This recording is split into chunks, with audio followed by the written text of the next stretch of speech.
Assalamualaikum warahmatullahi wabarakatuh. Mari klik subscribe di channel ini dan aktifkan tanda loncengnya untuk mendapatkan update pemberitahuan di video berikutnya.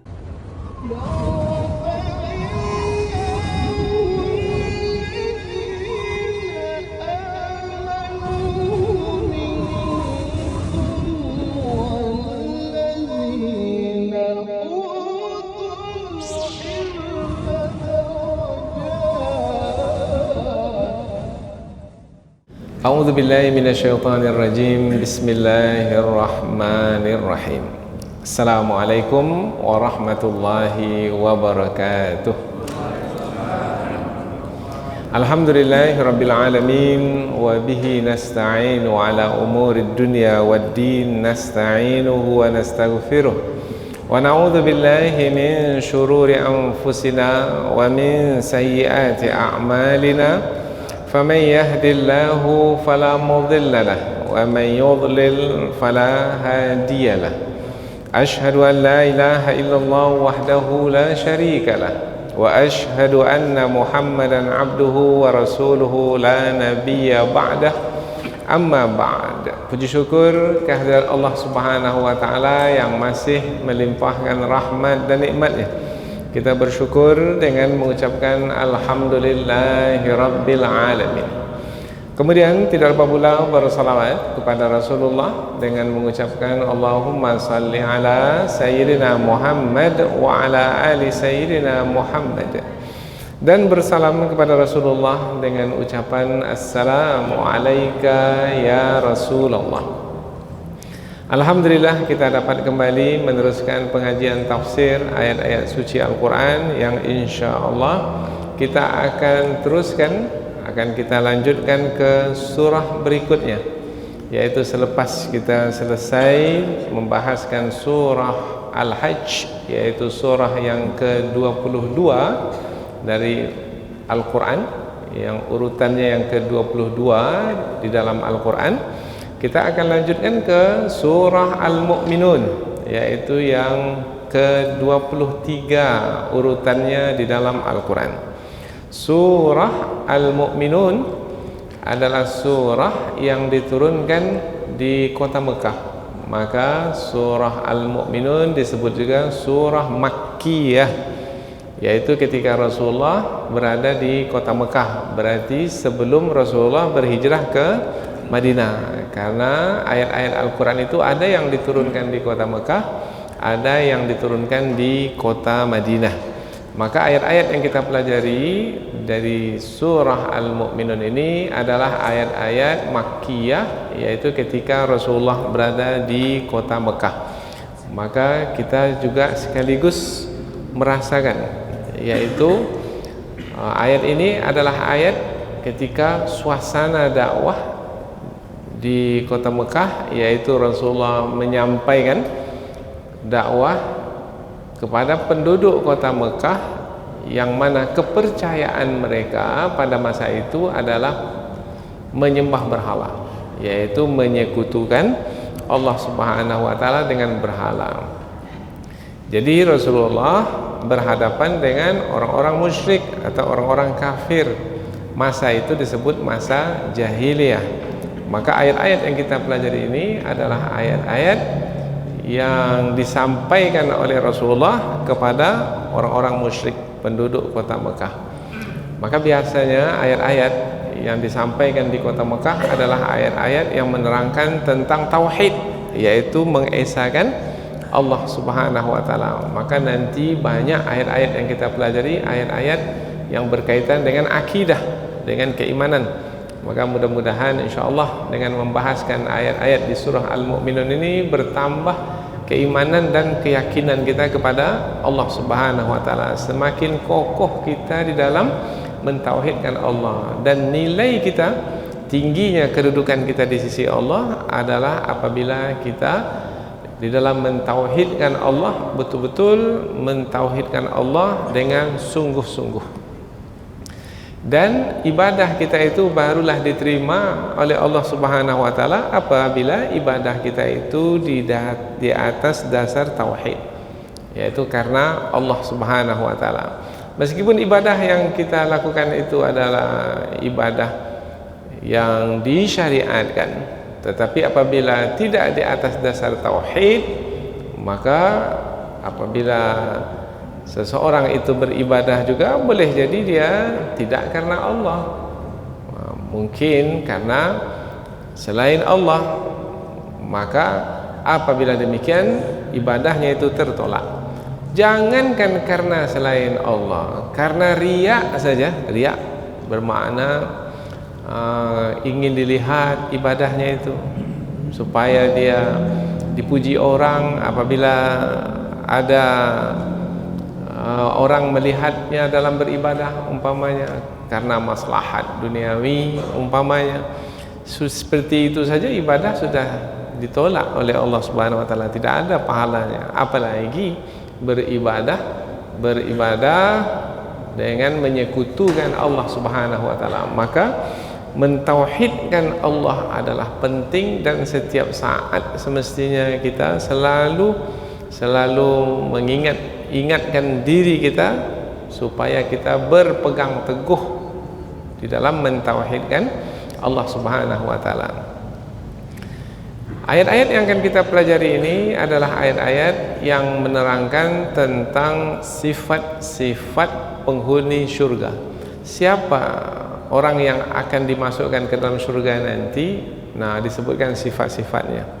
Atau boleh juga ayat-ayat yang akan kita pelajari nanti, yaitu ayat dari ayat yang pertama hingga ayat yang ke-11, tetapi dalam pertemuan ini kita hanya membahaskan 7 ayat saja. Jadi kita bagi menjadi 2 pertemuan, yaitu sebab seseorang itu akan dimasukkan nanti ke dalam syurga, dan bukan syurga yang biasa, tidak, tetapi syurga yang paling tinggi yang disebut sebagai syurga Firdaus.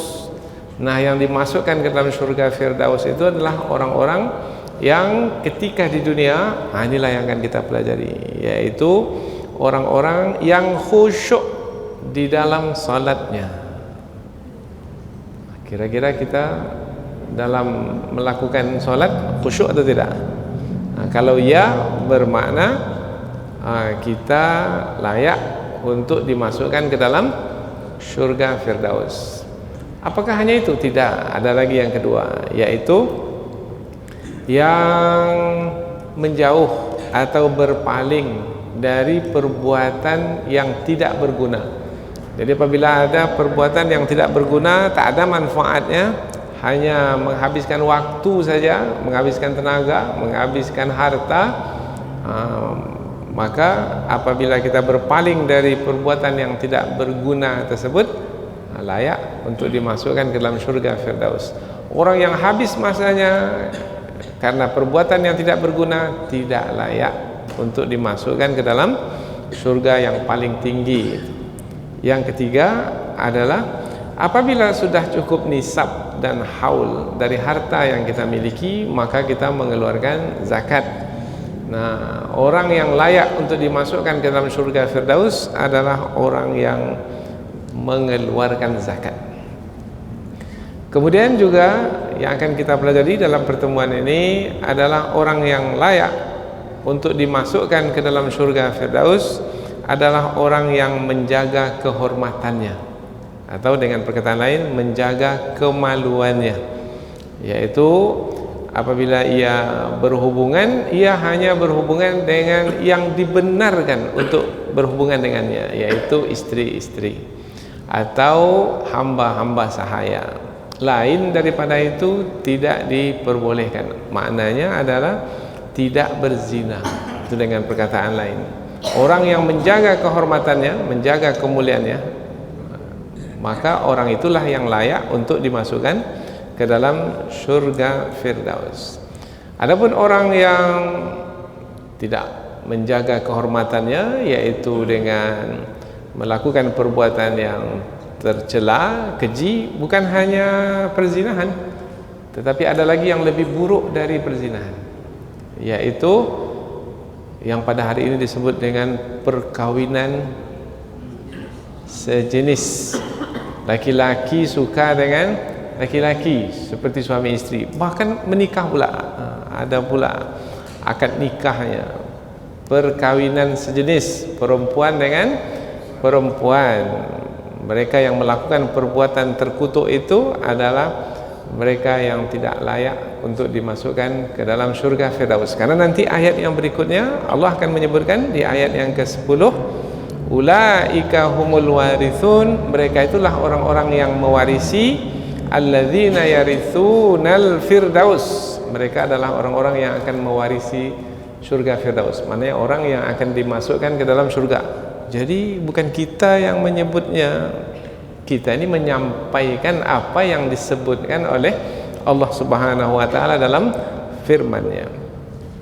Jadi ayat-ayat yang kita pelajari ini adalah ayat-ayat yang menerangkan tentang sebab-sebab yang apabila dikerjakan oleh seseorang, dengan sebab itu Allah akan memasukkannya ke dalam syurga yang paling tinggi, yaitu orang yang khusyuk di dalam salatnya, orang yang berpaling dari perbuatan yang tidak berguna, orang yang mengeluarkan zakat dari harta yang ia miliki, kemudian orang yang menjaga kehormatannya. Berapa itu? 4. Ini yang akan kita bahas dalam pertemuan ini. Dalam pertemuan yang akan datang kita tambah lagi, yaitu di ayat berikutnya diterangkan bahwasanya orang yang akan dimasukkan ke dalam surga itu adalah orang yang menjaga amanah. Apabila ada yang memberikan amanah, kepercayaan, dia jaga dengan baik. Kemudian orang yang menjaga janji-janji. Nah, apabila berjanji maka ia menunaikan janji. Maka orang yang menjalankan amanah dan menepati janji adalah orang yang layak untuk dimasukkan ke dalam syurga Firdaus. Dan satu lagi, yaitu orang yang senantiasa menjaga solatnya. Kalau tadi di dalam solat khusyuk, tapi nanti dia akan dibahaskan pula salah satu dari sifat penghuni syurga Firdaus itu adalah ketika di dunia selalu menjaga solat. Menjaga solat maknanya memperhatikan waktu solat, sehingga apabila masuk saja waktu salat akan segera salat. Kemudian tidak malas dalam mengerjakan salat, tapi bersungguh-sungguh dalam mengerjakan salat, yaitu memenuhi syarat dan rukun salat. Nanti kita akan bahas melalui tafsir. Hanya di pembukaan ini kita ingin menyampaikan bahwasanya di awal surah Al-Mu'minun Allah menerangkan tentang sifat-sifat penghuni syurga Firdaus, atau boleh juga kita gunakan perkataan yang lain, sebab-sebab seseorang itu dimasukkan ke dalam syurga Firdaus, dan itu adalah keberuntungan. Karena ada kata beruntunglah orang-orang beriman. Siapa mereka?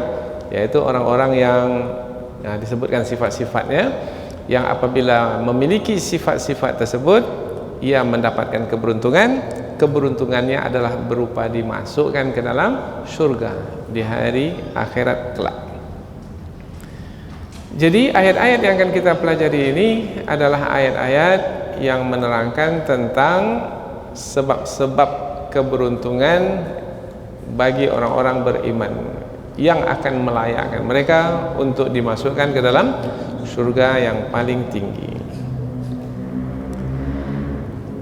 Sebelum kita membahaskan tafsir ayat, terlebih dahulu sebagaimana biasa kita akan membaca ayat dengan harapan apabila ayat kita baca, kita akan mendapatkan pahala dari setiap huruf yang kita baca. Satu huruf kita akan mendapatkan 10 pahala. Mudah-mudahan pahala-pahala tersebut Allah balas dengan kebaikan dari sisi. Umpamanya kebaikan itu badan kita disehatkan.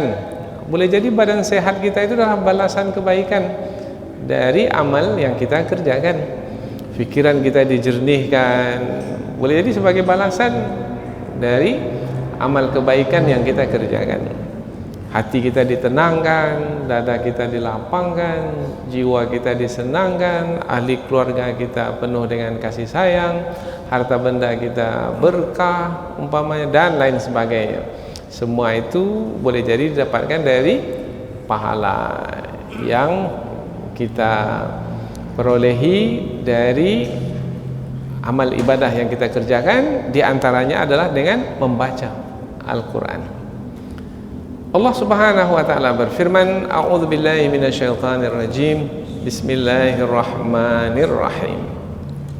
Qad aflahal mu'minun alladzina hum fi salatihim khashi'un walladzina hum 'anil lagwi mu'ridun walladzina hum lizzakati fa'ilun والذين هم لفروجهم حافظون إلا على أزواجهم أو ما ملكت أيمانهم فإنهم غير ملومين فمن ابتغى وراء ذلك فأولئك هم العادون.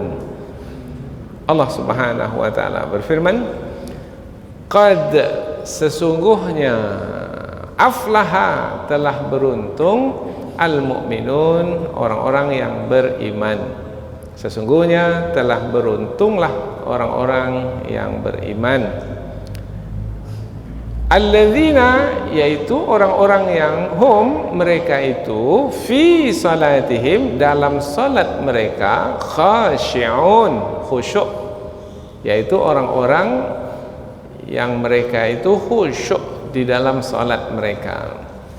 Ayat berikutnya, walladzina, yaitu orang-orang yang, ini sambungannya, hum, mereka itu, anil lagwi, dari perbuatan yang tidak berguna atau yang sia-sia, mu'ridun, menjauh atau berpaling, yaitu orang-orang yang berpaling atau menjauh dari perbuatan yang sia-sia. Ayat berikutnya, walladzina, dan orang-orang yang hum, mereka itu, lizzakati, terhadap zakat, fa'ilun, mengerjakannya. Fa'ilun, mengerjakannya, yaitu dengan mengeluarkan zakat, yaitu orang-orang yang mereka itu mengeluarkan zakat. Berikutnya lagi, walladzina, yaitu orang-orang yang hum, mereka itu, li furujihim, bagi atau terhadap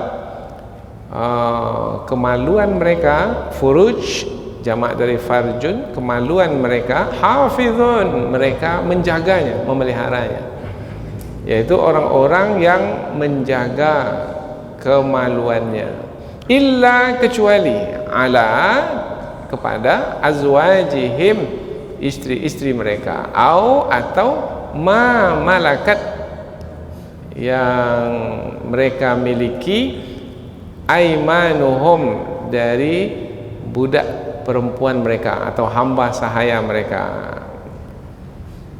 Fa innahum, maka sesungguhnya mereka itu, yaitu yang menjaga kemaluannya, kecuali kepada istri dan budak perempuan, hamba sahaya perempuan, maka sesungguhnya mereka itu ghairu malumin, tidak dicela, maknanya tidak termasuk ke dalam orang-orang yang dicela. Yang dicela itu adalah yang tidak menjaga kemaluannya, yaitu dengan melakukan perhubungan badan tidak dengan istri dan tidak pula dengan hamba sahaya, yaitu dengan perempuan asing, dengan orang lain. Ini supaya lebih jelas ya, kita ulang dengan memberikan tambahan kata-kata. Faman, maka barang siapa yang ibtagha, mencari, wara'a, selain, zalika, itu, selain itu, selain yang disebutkan tadi, yaitu kepada istri dan hamba sahaya, faulaika, maka mereka itu, hum, mereka itu, al-adun, orang-orang yang melampaui batas. Ya, jadi siapa yang berhubungan badan tidak dengan istri, tidak pula dengan hamba sahaya. Dengan orang lain yang bukan istri dan bukan hamba sahaya, mereka itu adalah orang yang melampaui batas. Yang melampaui batas tidak layak untuk dimasukkan ke dalam surga. Yang melampaui batas bermakna telah melakukan perbuatan yang tercela, maksiat. Orang yang melakukan maksiat akan mendapat dosa. Orang yang berdosa tidak akan dimasukkan ke dalam surga. Orang yang berdosa akan disiksa. Di mana disiksa? Di dalam neraka. Kecuali apabila bertaubat dan taubatnya diterima oleh Allah Subhanahu wa taala. Inilah 7 ayat yang akan kita pelajari, yaitu tentang sebab-sebab keberuntungan orang-orang beriman, yaitu mereka menjaga salat, yaitu dengan khusyuk di dalam salat. Kemudian mereka menjauhkan diri dari perbuatan yang tidak berguna, kemudian mereka mengeluarkan zakat dan menjaga kemaluan. 4 disebutkan di dalam 7 ayat yang kita pelajari ini. Baik, selanjutnya kita pindah ke tafsir ayat. Tafsir bermakna penjelasan yang panjang dari ayat. Untuk apa kita mempelajari ayat-ayat Al-Quran dengan penjelasan yang panjang? Supaya kita lebih dekat dengan kandungan ayat. Semakin panjang penjelasan kita dapatkan, maka semakin terang, semakin jelas bagi kita kandungan ayat. Semakin jelas bagi kita kandungan ayat, semakin mudah bagi kita untuk mengamalkan ayat. Apalagi ayat-ayat yang kita pelajari ini berkaitan dengan akhlak mulia, yaitu akhlak mulia seorang mukmin adalah khusyuk di dalam solat. 4 yang kita sebutkan ini, yaitu menghindarkan diri, menjauhkan diri dari perbuatan yang sia-sia, tidak bakhil, tetapi mengeluarkan hak Allah Subhanahu wa taala, yaitu berupa zakat dari harta yang ia miliki, kemudian menjaga kehormatannya. Karena ayat-ayat yang kita pelajari ini berkaitan dengan akhlak mulia, maka kita mendapati di dalam buku-buku tafsir bahwasanya ketika salah seorang sahabat bertanya kepada Aisyah radhiyallahu anha, "Ya Aisyah, ummul mukminin, ibu pada orang-orang beriman, kaifa kana khuluqu Rasulillah sallallahu alaihi wasallam?" Seperti apa akhlak Rasulullah itu? Maka Aisyah menjawab dengan membaca ayat ini. Jadi akhlak Rasulullah itu adalah, akhlak Rasulullah itu khusyuk dalam salat. Akhlak Rasulullah itu menghindarkan diri dari perbuatan yang tidak berguna. Akhlak Rasulullah itu mengeluarkan zakat. Akhlak Rasulullah itu yang kita pelajari pada pertemuan ini saja, yaitu yang menjaga kehormatan. Maka apabila kita diperintahkan oleh Allah untuk meneladani Rasulullah, yaitu mencontoh akhlak Rasulullah, maka kita mengamalkan ayat-ayat yang kita pelajari ini. Ada tadi khusyuk dalam salat. Tadi kan baru saja kita salat. Ada khusyuk. Seperti apa khusyuk itu? Perlu penjelasan. Maka dengan penjelasan yang panjang, mudahlah bagi kita untuk mengamalkan. Oh, itu rupanya makna khusyuk. Kemudian menghindarkan diri dari perbuatan yang sia-sia. Perbuatan yang sia-sia itu yang mana? Nah, karena ada kalanya kita banyak melakukan perbuatan kata orang sia-sia, tapi dalam anggapan kita itu adalah berguna. Maka perlu pembahasan yang lebih panjang tentang yang mana yang dimaksudkan dengan perbuatan yang sia-sia itu, dan seterusnya. Jadi kita mempelajari ayat-ayat Quran melalui tafsir, yaitu penjelasan yang panjang, ya, supaya kita lebih mudah dalam mengamalkan Al-Quran. Bagaimana kita akan mengamalkan kalau kita tak faham ayat Al-Quran yang menjadi petunjuk bagi kita? Karena Al-Quran diturunkan sebagai petunjuk. Bagaimana mau mengikuti petunjuk kalau kita tidak memahami petunjuk? Sama seperti di jalan raya itu. Bagaimana kita mau memahami petunjuk jalan raya kalau kita tidak faham? Umpamanya ada tulisan 20 km Apa 20 km? Apa itu 20 km itu? Oh, rupanya kecepatan di tempat itu tidak boleh lebih dari 20 km per jam. Karena kita faham, maka kita ikuti petunjuk. Tak mau kencang-kencang di sana. Nah, siapa yang biasanya laju saja di tempat itu? Dia tak faham. Nah, akhirnya dia melanggar. Jadi perlulah kefahaman. Perlu kita faham ayat-ayat Al-Quran, karena ayat Al-Quran itu sebagai petunjuk. Apabila kita mengikuti petunjuk, maka nanti kebaikan atau manfaat kembali kepada diri kita juga. Yaitu ayat-ayat Al-Quran diturunkan sebagai petunjuk sebenarnya adalah supaya kita mendapatkan manfaat atau maslahat. Baik itu manfaat yang akan kita dapatkan di dunia ini ataupun manfaat yang kita dapatkan di akhirat nanti.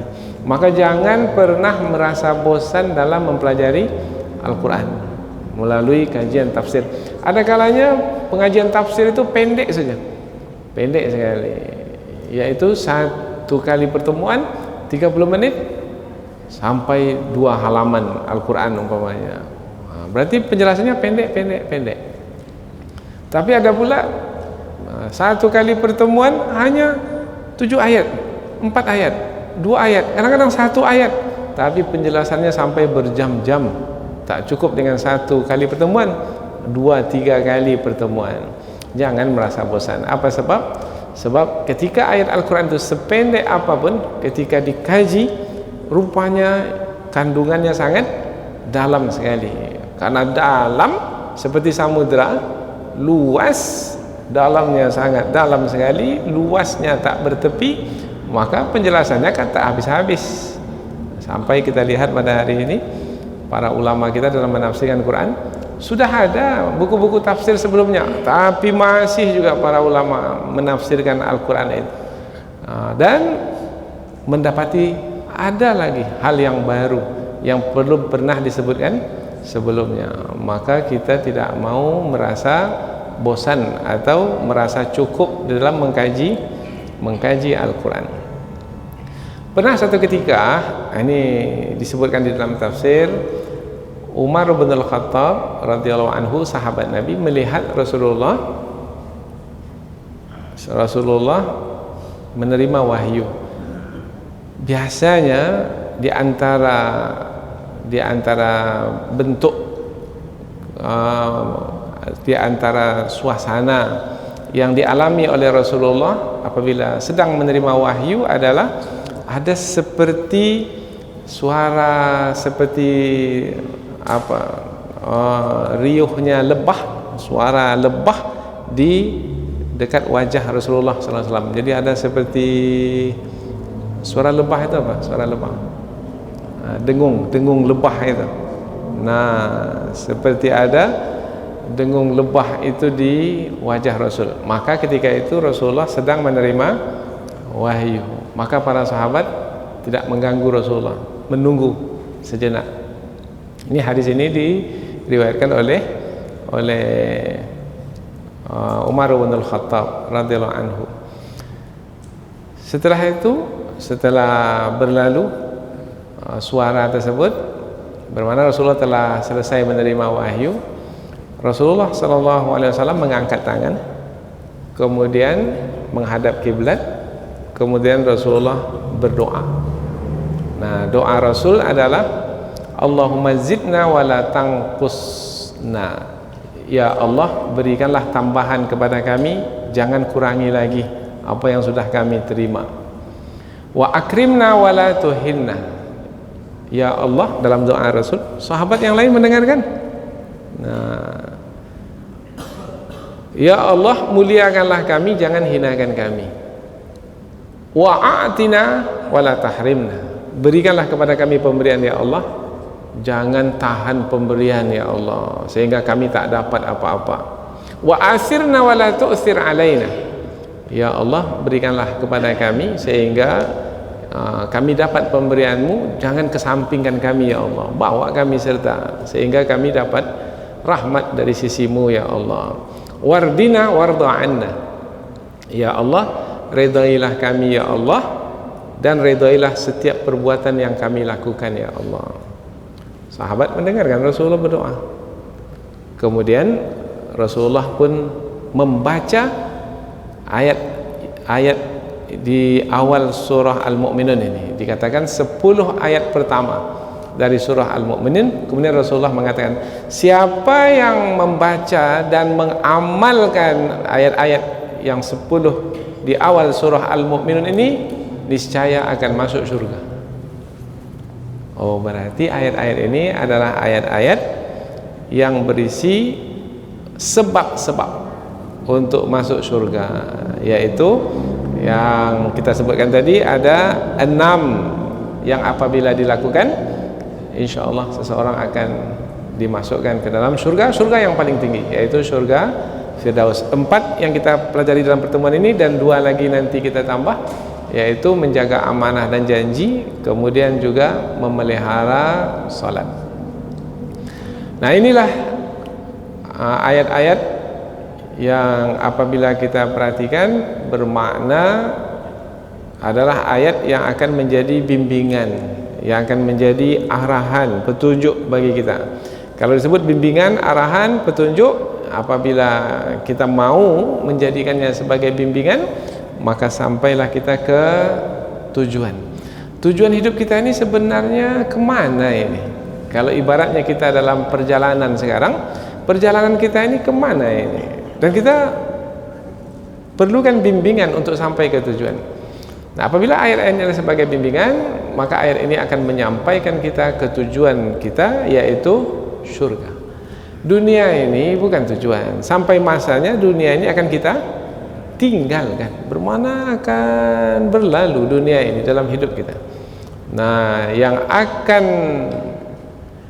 akan menanti di hadapan sana adalah akhirat. Dan di akhirat sana 2 saja yang menjadi tempat akhir dari perjalanan hidup manusia, yaitu surga. Dan kita berharap itulah tujuan kita. Jangan tempat yang satu lagi, yaitu neraka. Karena itu akhir juga dari perjalanan hidup manusia, tapi kita tidak mau itu menjadi tujuan kita. Maka kita berlindung kepada Allah dari siksa api neraka. Rabbana atina fid dunya hasanah wa fil akhirati hasanah wa qina adzabannar. Peliharalah kami dari siksa api neraka. Faman zuhziha 'anil nar, barang siapa yang dijauhkan dari neraka, wa udkhilal jannah, dan dimasukkan ke surga, faqad faz, dialah orang yang beruntung.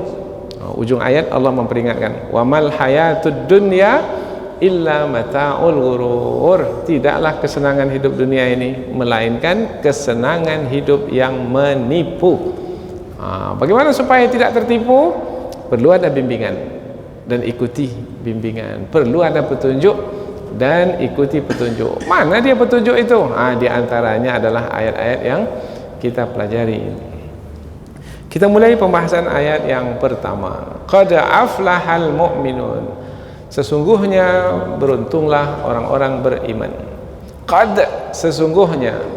Penggunaan kata qad kemudian disambut dengan fi'il madhi aflaha, kata kerja bentuk lampau selepasnya, maka menerangkan bahwasanya ayat yang disampaikan ini adalah ayat yang tegas atau berisi penekanan, taukid, yaitu sungguh beruntung orang yang beriman. Orang yang beriman pasti beruntung. Kita gunakan kata pasti karena Allah memberikan penekanan, bermakna dalam penyampaiannya itu tegas, maka pasti seperti mana yang disampaikan, seperti itulah nanti yang akan berlaku. Maka huruf qad itu, yaitu perkataan sesungguhnya, itu adalah harfut tahqiq, yaitu menyatakan bahwasanya memang akan berlaku demikian, kenyataannya memang akan seperti itu, yaitu apabila kapan orang-orang beriman itu akan beruntung? Apabila mereka khusyuk di dalam salat mereka, pasti. Bermakna ayat ini adalah ayat yang menerangkan, maka tersebut sebab akibat. Buat sebab maka akan dapat hasilnya, yaitu khusyuk di dalam salat. Itu salah satu dari yang disebutkan di dalam awal surah Al-Mu'minun ini akan dimasukkan ke dalam surga. Kemudian apabila kita perhatikan awal surah Al-Mu'minun dengan ayat yang berada di akhir surah Al-Hajj, ini adalah munasabah, maknanya kesesuaian antara akhir dari surah Al-Hajj dengan pangkal surah Al-Mu'minun. Sebelum ini disebutkan, yaitu di ayat yang ke-77, wahai orang-orang yang beriman, ya ayyuhalladzina amanu ruk'u, wahai orang yang beriman, rukuklah, wasjudu, dan sujudlah, wa'budu rabbakum, dan beribadahlah kepada Tuhanmu, waf'alul khaira, dan buatlah kebajikan, la'allakum tuflihun, mudah-mudahan kamu beruntung. Mudah-mudahan kamu beruntung. Kalau disebut mudah-mudahan, bermakna ini menerangkan tentang harapan pada masa yang akan datang akan menjadi kenyataan. Apabila kamu ruku, sujud, itu salat, beribadah kepada Allah dengan ikhlas, kemudian melakukan kebajikan, mudah-mudahan kamu beruntung.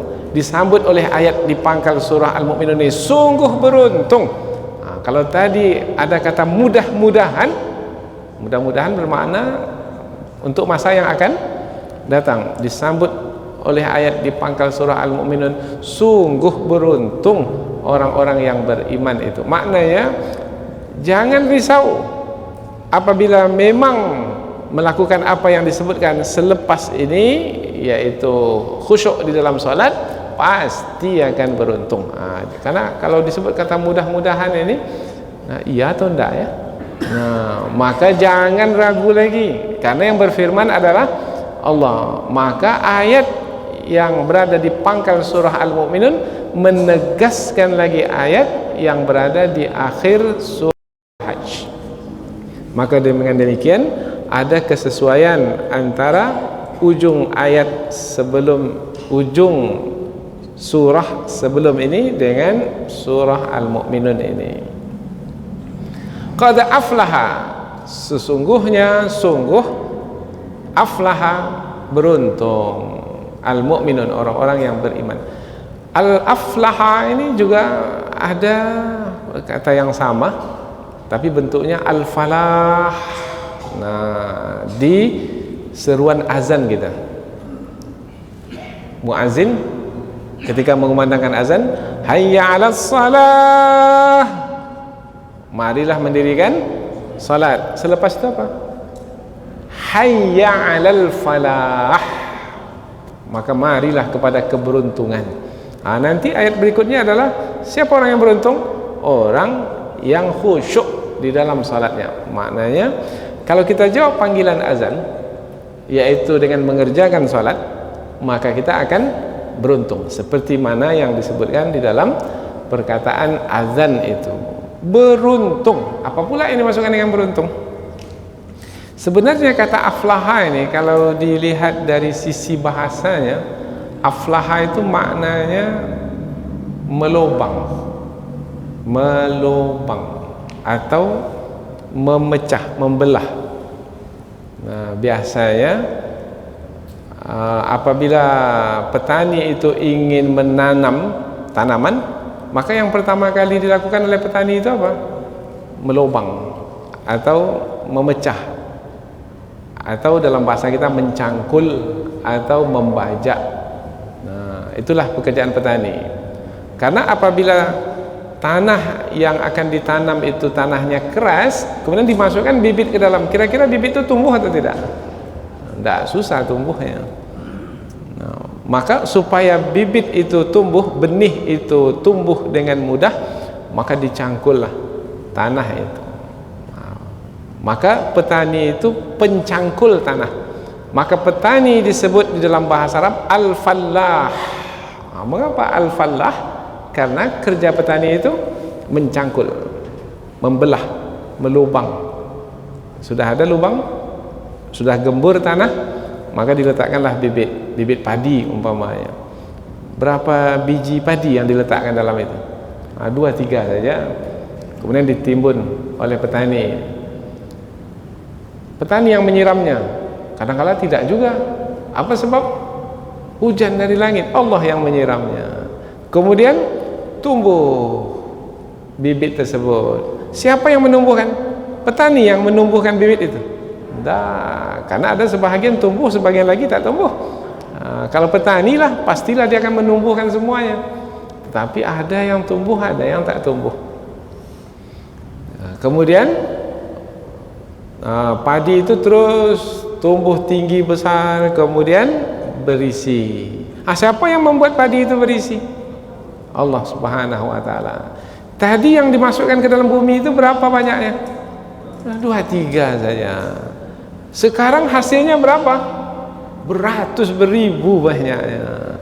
Berarti kalau kita lihat dari perbuatan petani, petani hanya bekerja mencangkul saja. Hanya itu.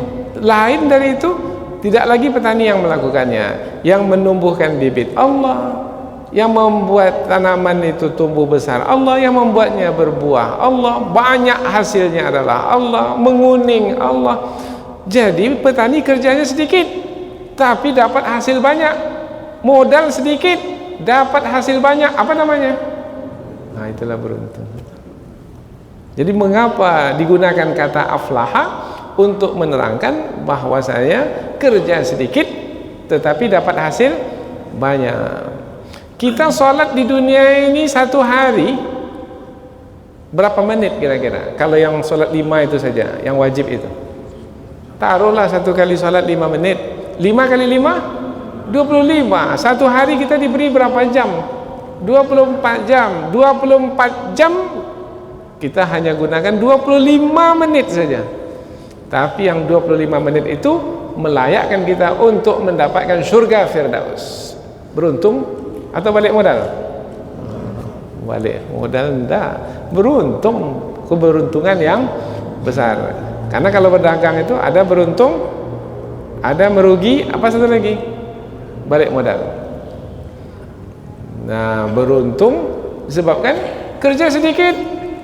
Satu hari hanya 25 menit saja. Tapi nanti dimasukkan ke dalam surga berapa lama?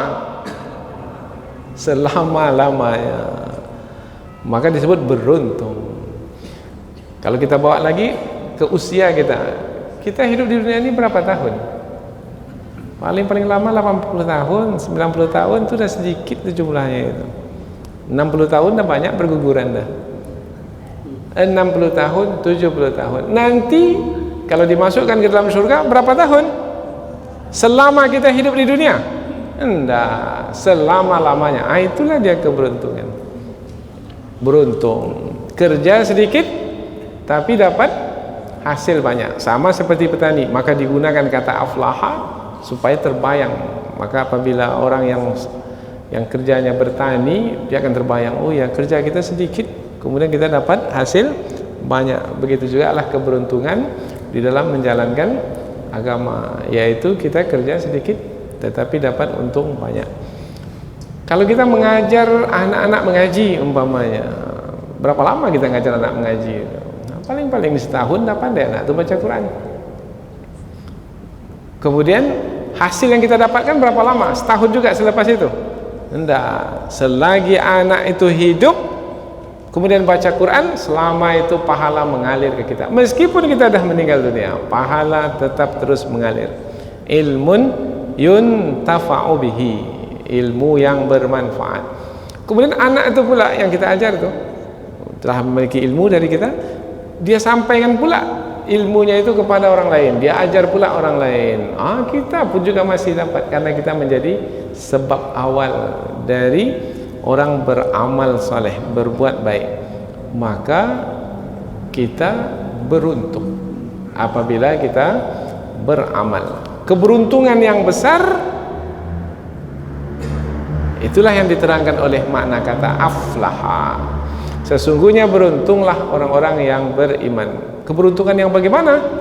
Keberuntungan yang besar. Sesungguhnya beruntunglah orang-orang yang beriman. Orang yang beriman ini maksudnya ini beriman kepada Allah dan beriman kepada Rasul yang diutus, yaitu Nabi Muhammad. Maka kalau seseorang itu sebelumnya belum lagi beriman, kemudian menyatakan dirinya beriman, maka dia mesti mengucapkan dua kalimah syahadat, asyhadu an la ilaha illallah wa asyhadu anna muhammadar rasulullah. Ini dua penggalan untuk menyatakan diri sebagai seorang yang beriman. Kalau beriman kepada Allah, pasti akan beriman kepada hari akhirat. Apa sebab? Karena yang memberitahukan tentang hari akhirat itu adalah Allah.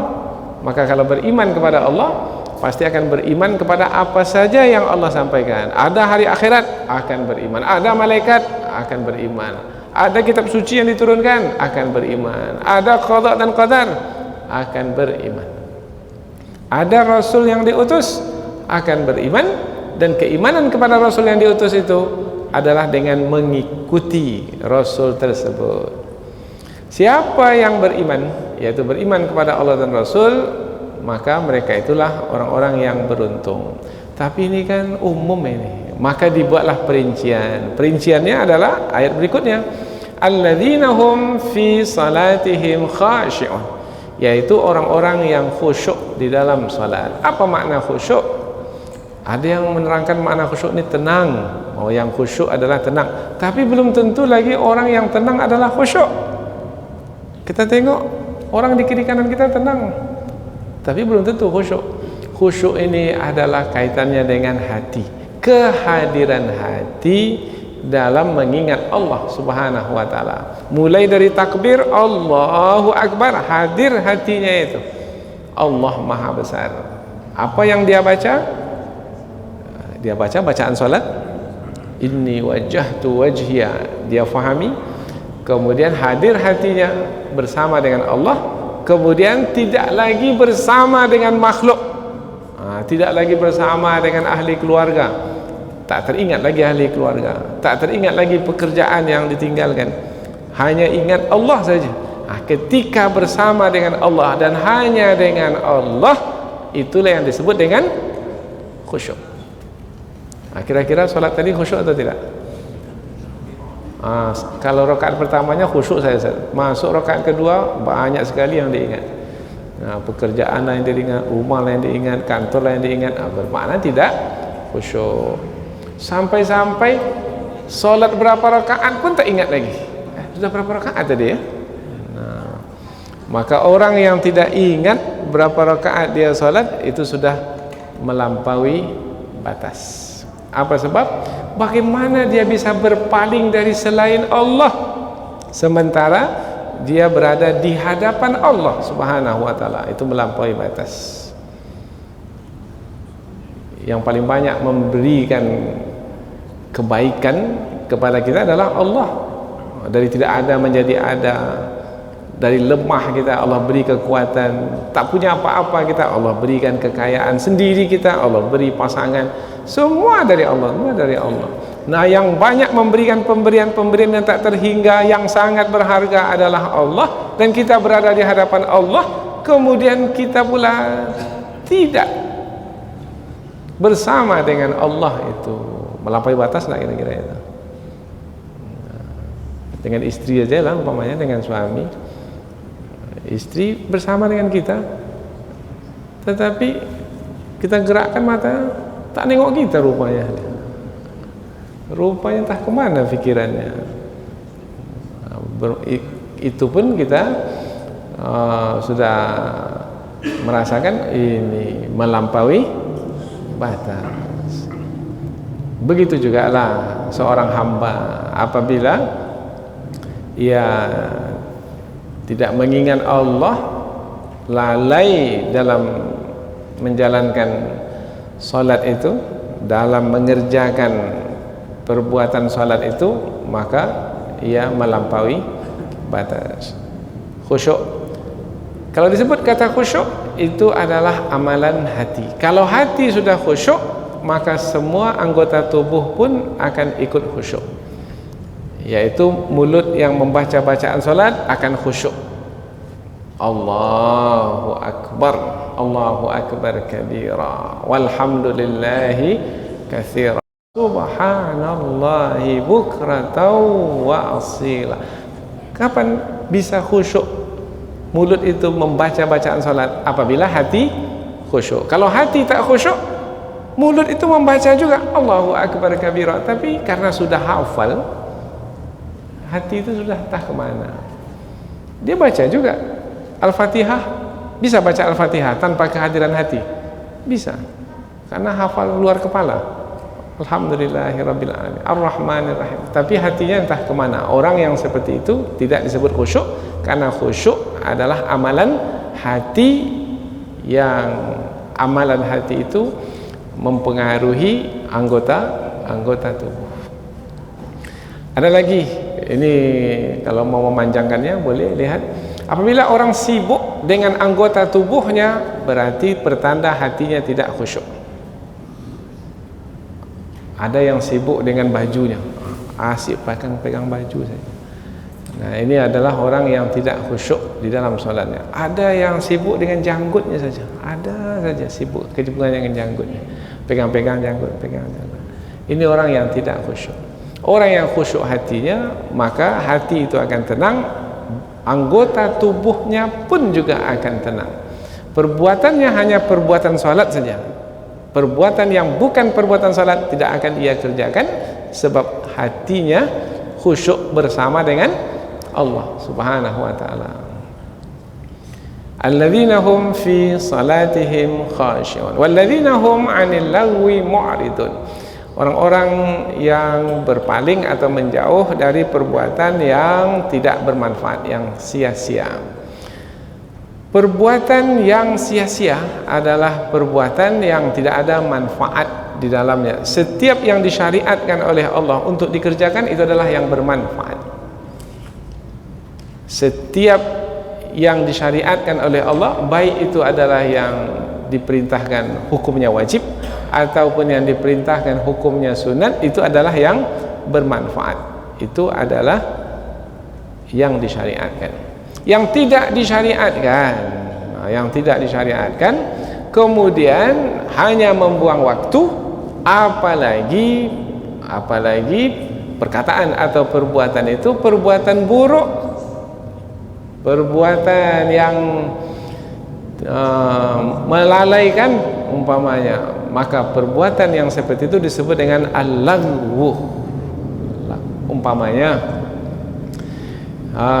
menceritakan tentang orang lain, tentang cerita-cerita.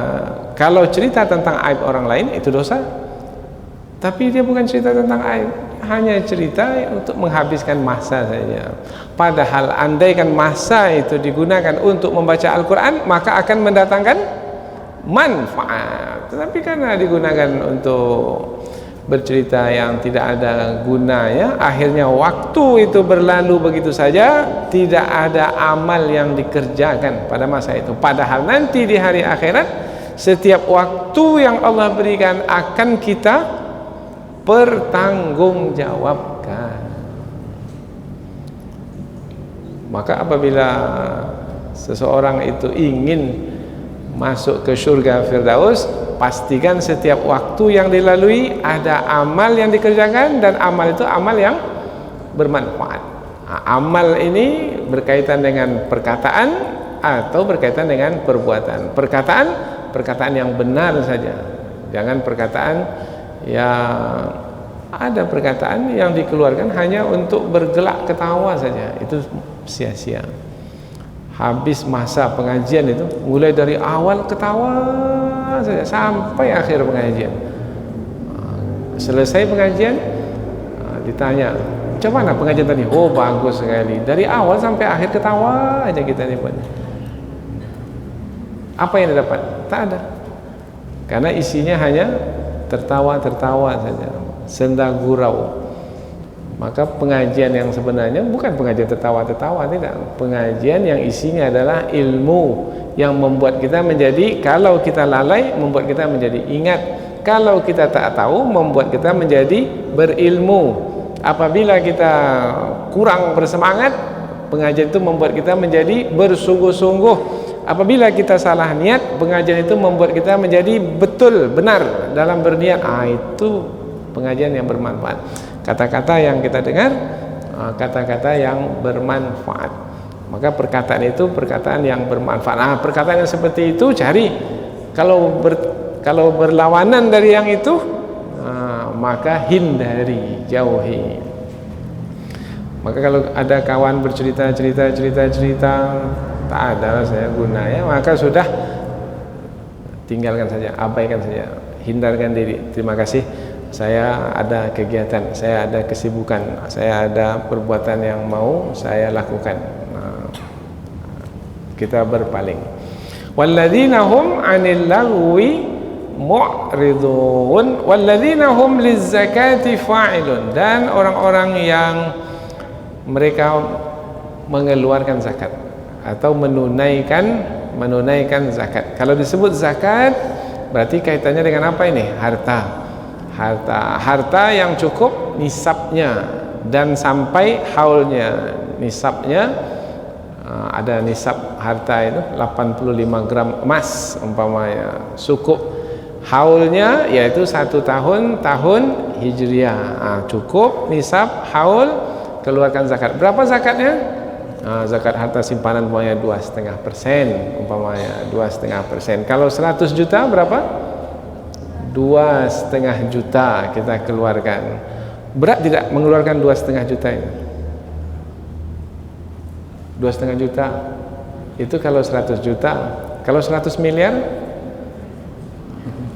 2,5 miliar, 2,5 M mengeluarkannya. Berat? Kalau mau masuk surga Firdaus, keluarkan. Berat? Iya pasti berat. Kalau hawa nafsu menghalang, karena hawa nafsu ini tak mau kita memberi. Hawa nafsu itu maunya kita menerima. Kalau menerima cepat, kalau memberi ditahan, dihalang oleh hawa nafsu. Berhasil mengalahkan hawa nafsu yang cinta kepada harta itu sehingga bersedia mengeluarkan zakat, maka layaklah untuk mendapatkan syurga Firdaus. Walladzina hum lizzakati fa'ilun. Zakat mensucikan hati, mensucikan jiwa kita, mensucikan harta benda kita. Dan bukan hanya mensucikan, makna zakat itu adalah juga menumbuhkan, mengembangkan, membanyakkan. Sehingga siapa yang berzakat, maka ia sebenarnya bukan mengurangi hartanya, tetapi sebenarnya melipat gandakan hartanya. Ini kita jumpa ayat Al-Quran, barang siapa yang menginfakkan hartanya, zakat adalah diantara infak, yaitu yang kita keluarkan, maka harta yang dia infakkan itu seperti benih yang bercabang 7, dan setiap cabang yang 7 itu bercabang lagi 100. Berarti satu yang ditanam akan mendapatkan hasil 700, bahkan dilipat gandakan lagi. Begitu juga lah zakat yang dikeluarkan. Berarti orang yang berzakat rugi atau beruntung? Beruntung. Aflaha, qad aflahal mu'minun, orang yang mengeluarkan zakat beruntung. Walladzina hum li furujihim hafizun, orang yang beruntung dari kalangan orang-orang beriman itu adalah orang yang menjaga kemaluannya. Menjaga kemaluan, menjaga bermakna kemaluan itu mesti dijaga. Jangan dibiarkan. Nah, ada yang tidak menjaganya sehingga kemaluannya itu menjatuh hinakan kedudukannya, hilang marwahnya, tidak ada martabatnya. Karena yang membuat seseorang itu bermarwah dan bermartabat adalah ketika ia menjaga kemaluannya, yaitu apabila ia berhubungan, maka berhubungan dengan istri. Kalau laki-laki berhubungan dengan istri, illa ala azwajihim, berhubungan dengan wanita yang bukan istrinya, maka bermakna tidak menjaga kemaluan, tidak menjaga kehormatan. Perzinahan umpamanya itu tidak menjaga kemaluan. Liwat umpamanya, yaitu apa liwat itu? Yang laki-laki suka laki-laki, perempuan suka perempuan, itu tidak menjaga kemaluan. Illa ala azwajihim, kecuali kepada istri-istri mereka, au ma malakat aimanuhum, atau kepada budak atau hamba sahaya yang mereka miliki. Kalau disebut hamba sahaya bermakna ini adalah dahulu apabila berlaku perang, maka yang kalah perang itu ada yang ditawan, di antara yang ditawan itu adalah perempuan, maka perempuan yang ditawan itu menjadi hamba sahaya. Nabi pada hari ini rasanya hamba sahaya itu sudah tidak ada lagi. Budak belian itu sudah tidak ada lagi, karena semua negara di dunia ini bersepakat untuk tidak ada lagi perbudakan. Nah, meskipun ada peperangan, setelah perang tidak ada perbudakan, sudah disepakati. Kemudian dahulu ada, tapi dalam Islam hukumnya masih juga disebut. Boleh jadi nanti suatu ketika mungkin akan muncul lagi ada budak atau hamba sahaya itu. Maka apabila nanti ada, hukumnya sudah ada. Jadi meskipun pada hari ini tidak ada, tetapi hukumnya ada, terjaga, terpelihara dalam Al-Quran. Ini menerangkan bahwasanya Islam datang untuk mengatur kehidupan manusia, kaitannya antara tuan dengan hamba sahayanya.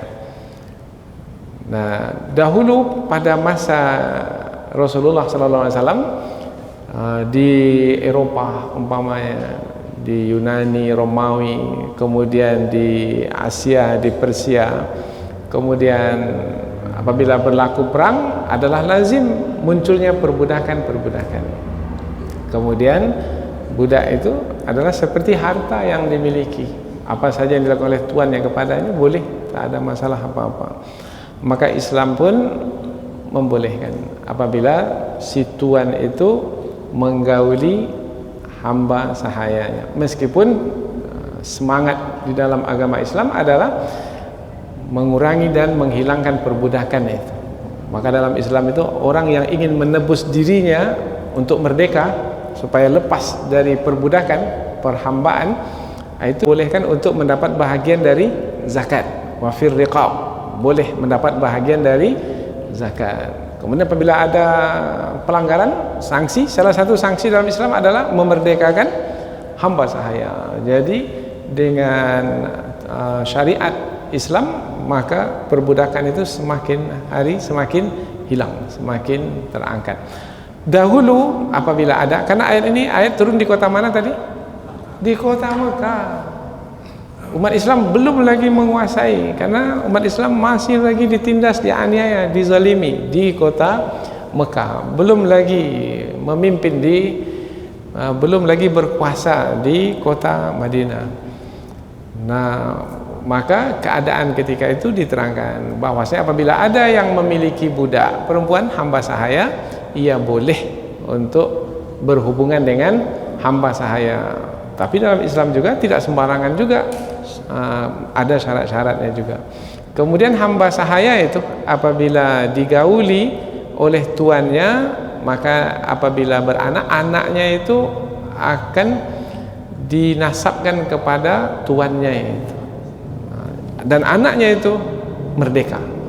Bukan hamba sahaya itu melahirkan hamba sahaya pula, enggak, anaknya itu merdeka. Dan hamba sahaya itu tetap jadi hamba sahaya, tapi apabila tuannya itu meninggal dunia, hamba sahaya itu menjadi merdeka.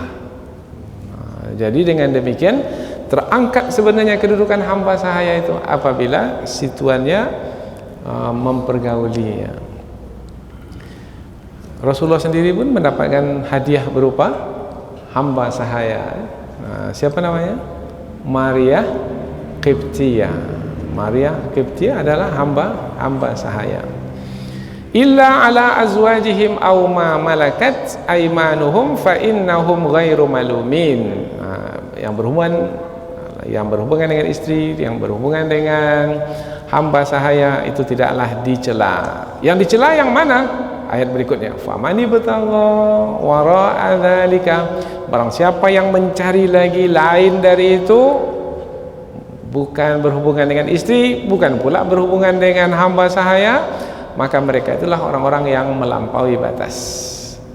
Yang melampaui batas berarti bermaksiat. Yang bermaksiat maka tidak layak untuk dimasukkan ke dalam syurga. Siapa yang layak dimasukkan dalam syurga? Yang tidak melampaui batas. Siapa yang tidak melampaui batas? Yang menjaga kemaluannya. Siapa yang menjaga kemaluannya?